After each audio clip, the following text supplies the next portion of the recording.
marka maktabada guud ee degmada Cadaado waxay ka mid tahay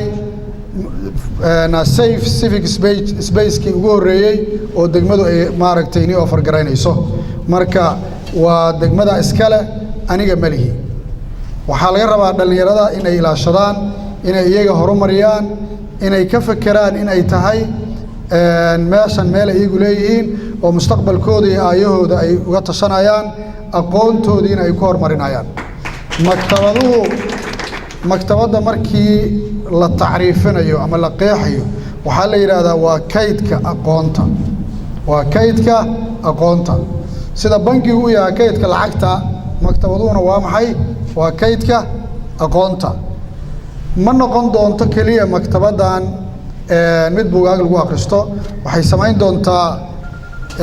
hawlo fara badan shaqooyin fara badan oo ay ka mid tahay tartamada qoraalka iyo akhriska naadiyaashooda madalladooda ay ka mid tahay waxay noqon doontaa madal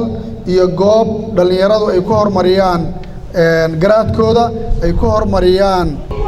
dareenkooda wadaninimo ay ku horumariyaan dareenkooda bulsho